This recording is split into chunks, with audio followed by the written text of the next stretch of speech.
এটা একটা কথার কথা বলতাম না, এই কারণে বললাম প্রত্যেকটা মঞ্চ পালা গানের স্টেজে বন্দনা গানটা শিল্পীর ব্যক্তিগত গান, ঠিক কিনা? বন্দনার পরের গানটাও শিল্পীর ব্যক্তিগত গান। সারা রাত্রের মধ্যে যা গান হবে এটা কমিটির পক্ষ থেকে আদেশ। এই আদেশের বাইরে আমরা যাইতে পারবো না। মা আছেন, ঘরের মধ্যে আছেন, পালা ক্ষেত্রে প্রকৃতপক্ষেই তো মা। তারপরে পালা ক্ষেত্রে আপনার অবশ্যই এই ব্যাপারটা জানা আছে যে বন্দনার আসরটা নিজের ব্যক্তিগত আসর। তো এই আসরে আপনি কথা ধরলেন, বিষয়টা কেমন হয়ে গেল না? এটা যদি আপনার জায়গায় অন্য কোনো শিল্পী হইতো, আপনি বাউল মাতা, একদিন দুই দিনে কিন্তু আলিয়া বেগমের জায়গায় পৌঁছান নাই, পৌঁছাইছে না। একদিন দুই দিনে একটা মানিক দান হয় না, একদিন দুই দিনে একটা প্রতিষ্ঠিত ব্যক্তি হয় না। আপনি আপনার জীবনটাই প্রতিষ্ঠিত হওয়ার পিছে আমার মনে হয় এই সঙ্গীতকে ভালোবেসে বিলিয়ে দিয়েছে। আপনি এত জ্ঞানী মানুষ, গুণী মানুষ হয়ে আমি প্রশ্নের জবাব দিব পরের কথা। আপনার কাছে প্রশ্ন, বাউল গানের প্রথম মঞ্চে এই প্রশ্ন করার ধারাবাহিকতা আছে কিনা? প্রশ্নের জবাব আমি দেই বা না দেই পরের কথা। আপনার বিসমিল্লাহ থেকে শুরু করলে আমি 100 প্রশ্ন পালার প্রশ্নের বাইরেই করলেন। আপনি যে বন্দনা গান করলেন, বন্দনা গানের পরে যে 2টা গান করলেন, আমি যদি পয়েন্ট ধরি এখান থেকে কমসে কম 30 থেকে 40টা পয়েন্ট বের করব। কেন? এগুলো তো অযথা সময় নষ্ট করা। আপনি তো এই কাতারের মানুষ না, আজকে কেমন ভাব দেখাইতেছে ভালো লাগে যাবে।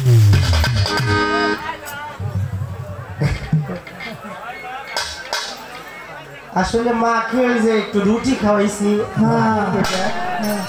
খাইতে তো একটু কষ্ট হয়েছে, জালটা আমার উপরে মিটাইতে চাইতেছে।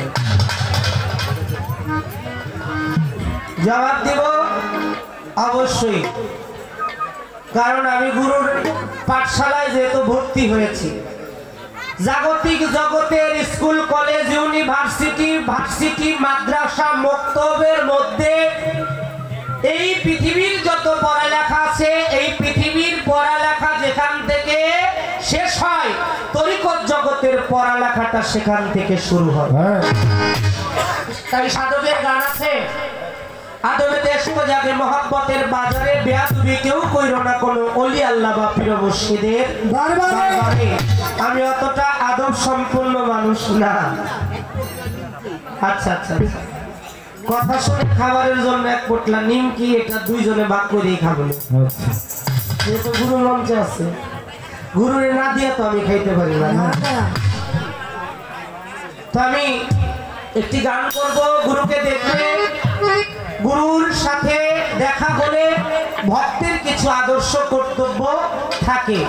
আমি সেই কর্তব্যের জায়গা থেকে গুরুর চরণে একটি ভক্তি নিবেদন রেখে কিছু গুরুকে প্রদান করে গুরুর চরণে কিছু আকুতি মিনতি আমার থাকবে। আল্লাহ রাসূল পাওয়ার জন্য কেউ গুরু ধরে না, নামাজ শিক্ষা করার জন্য কেউ গুরু ধরে না, হজ, রোজা, যাকাত, কালেমা এগুলো জানার জন্য কেউ গুরু ধরে না। 5 টাকার একটা নামাজ শিক্ষা পড়লে টোটাল শরীয়তের বিধান জানা বোঝা যায়। ছোটবেলায় বাবার হাত ধরে মসজিদ গেলে মসজিদে নামাজ, রোজা শিক্ষা করা যায়, তাহলে গুরু ধরে কেন? লালন সাইজি বললেন, একবার আপনারে চিনতে পারলে যাবে অচেনাকে চেনা, যার আপন খবর আপনার হয় না।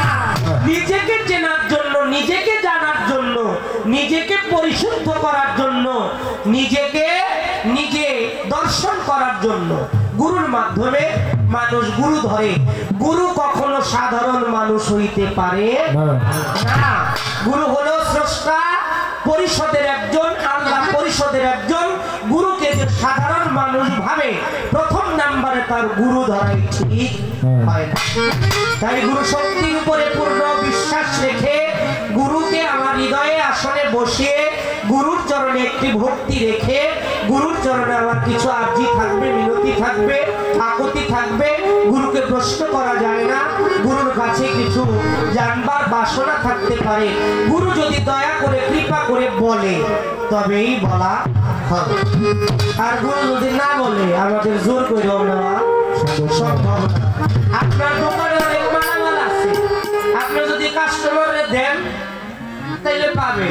আর আপনার যদি 1000 কোটি টাকাও দেন, মালামাল আছে কিন্তু কাস্টমাররা আপনি দিবেন না, পাওয়া সম্ভব না। গুরুর কাছে মালামাল আছে, পাওয়ার চেষ্টাই গুরুর চরণে আমার ভক্তি অর্ঘ্য। ধন্যবাদ।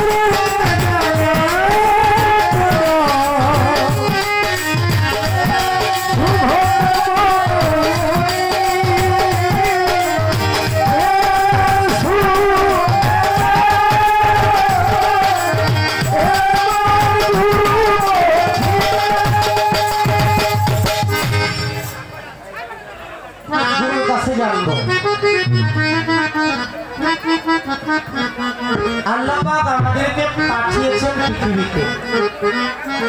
আমার কথার একটু জবাব দিবেন। আমরা এখানে যতগুলো মানুষ আছি, আমরা কেবল এই পৃথিবীতে একদিন ছিলাম না, এই কথাটা কি সত্য? আল্লাহ মানুষের জবান ফিরে দেয়, কেমন কথাটা শুনি না। আমরা যারা এখানে আছি, আমরা পৃথিবীতে কেবলই ছিলাম না, এই কথাটা কি সত্য? এখন আছি, ভবিষ্যতে আমরা কেবলই থাকতে পারবো না, এই কথাটা কি সত্য? সত্য। কিন্তু আমার কদম বাবা কি মারা গেছে, এটা চিন্তাও করা যাবে না। কুরআন শরীফে আসছে সূরা ইউনূসের 62 নম্বর আয়াতের মধ্যে, বিসমিল্লাহির রহমানির রহিম, আনা ইন্না আউলিয়া আল্লাহি লা খাউফুন আলাইহিম ওয়া লা হুম ইয়াহজানুন। যার বাংলা অর্থ আল্লাহ ধমক দিয়ে বলতেছে, সাবধান, আল্লাহর ওলিদের কোনো ভয় নাই, তারা হবে না কোনো প্রকারের চিন্তিত। হাদিসের মধ্যে আসছে আল আউলিয়া লা ইয়ামুতু, যার অর্থ আল্লাহর ওলিরা কখনো মৃত্যুবরণ করে না।